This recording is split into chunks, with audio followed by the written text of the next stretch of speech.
क्या आपने कभी सोचकर देखा है कि जितनी लगन और मेहनत से आप ऑफिस में काम करते हैं, उसी मेहनत और लगन से अगर कोई और आपका काम करने लगे, वो भी कम सैलरी पर, तो क्या आपकी कंपनी आपको रखेगी या नहीं? और अगर आपकी जगह लेने वाला कोई इंसान नहीं बल्कि कोई कंप्यूटर हो, जिसकी ना बेवजह की डिमांड्स हैं, ना इमोशंस, ना वो थकता है, ना छुट्टी करता है, तो ये कोई मन घड़त ख्याल नहीं बल्कि वो वक्त असल में आ चुका है। और ये कहना है जेफरी हिंटन का, जिन्हें एआई के गॉडफादर का लक़ब भी मिल चुका है। आर्टिफिशियल इंटेलिजेंस या फिर एआई को पिछले कुछ सालों से मेन स्ट्रीम मीडिया पर बेशक बहुत शोहरत मिल रही है, लेकिन इसका असल आइडिया कई दहाइयों पुराना है। सबसे पहले 1950s में साइंटिस्ट ने ऐसी मशीन बनाने का सोचना शुरू किया जो इंसानों की तरह सोच सके, पर मसला ये था कि ये कैसे पता चले कि मशीन वाकई इंसान की तरह सोचने लगी है। फेमस मैथमेटिशियन और कंप्यूटर साइंटिस्ट एलन टर्निंग ने 1950 में टर्निंग टेस्ट प्रपोज किया था। इस टेस्ट का मकसद था कि अगर इंसान और कंप्यूटर के जवाब में कोई तीसरा इंसान फर्क ना कर सके, तो इसका मतलब है कि मशीन ने टर्निंग टेस्ट पास कर लिया है। तब से लेकर इस आर्टिफिशियल इंटेलिजेंस पे काम होता रहा, लेकिन अगली कई दहाइयों तक टर्निंग टेस्ट कभी पास ना हो सका। लेकिन फिर 2014 में आखिरकार टर्निंग टेस्ट पहली बार एक चैट बॉट ने पास किया। रॉयल सोसाइटी लंदन में होने वाला ये टेस्ट जजेस के सामने हुआ।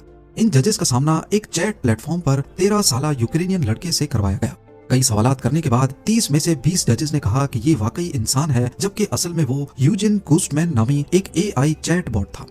शुरुआत में एआई बहुत बेसिक हुआ करता था, जैसा कि चेस खेलना या फिर मैथमेटिकल प्रॉब्लम्स को सॉल्व करना। लेकिन पिछले कुछ सालों में खासकर डीप लर्निंग और न्यूरल नेटवर्क्स की डेवलपमेंट के बाद एआई ने ऐसी तेज रफ्तार पकड़ी है जिसकी किसी को उम्मीद नहीं थी। इस तेजी को परवान चढ़ाने वालों में से एक अहम नाम है जेफरी हिंटन, जिनको एआई का गॉडफादर भी कहा जाता है।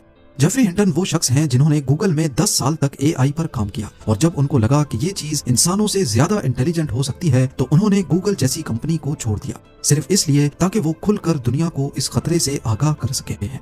Back propagation algorithm, neural networks और डीप लर्निंग के साथ साथ हिंटन कई मशहूर एआई साइंटिस्ट के मेंटर भी रह चुके हैं, जिसमें मेटा के चीफ एआई साइंटिस्ट येन लुकोन और योशुआ बेंगियो भी शामिल हैं। इन तीनों ने मिलकर 2018 में टर्निंग अवार्ड भी जीता, और इसी वजह से इनको गॉडफादर ऑफ डीप लर्निंग कहा जाता है। अब डाटा एनालिस्ट या रिसर्च असिस्टेंट की जॉब सिर्फ तब तक सेफ है जब तक एआई उनका काम समझ नहीं जाता। और आखिर में हिंटन का कहना है कि जो जॉब्स एआई की वजह से क्रिएट हो रही हैं, उनका भी फ्यूचर काफी कमजोर है, जैसा कि प्रॉम्प्ट इंजीनियर्स। यानी फिलहाल वो लोग जो एआई को कमांड देते हैं, उनकी डिमांड दिन ब दिन बढ़ती जा रही है। लेकिन वो ये भी कहते हैं कि जब एआई खुद प्रॉम्प्ट्स लिखना सीख जाए तो ये जॉब भी खत्म हो जाएगी। इस वीडियो का मकसद डराना नहीं बल्कि जगाना है। ये एहसास दिलाना है कि आने वाला वक्त बड़ी खामोशी से एक एक करके लोगों को बेरोजगार करने लगेगा। अगर आपको लगता है कि आप पर ये वक्त नहीं आएगा, तो सिर्फ एक बार अपना काम एआई से करवा कर देखें। अगर नतीजा सेम आता है तो मतलब अब अपग्रेड का वक्त आ चुका है।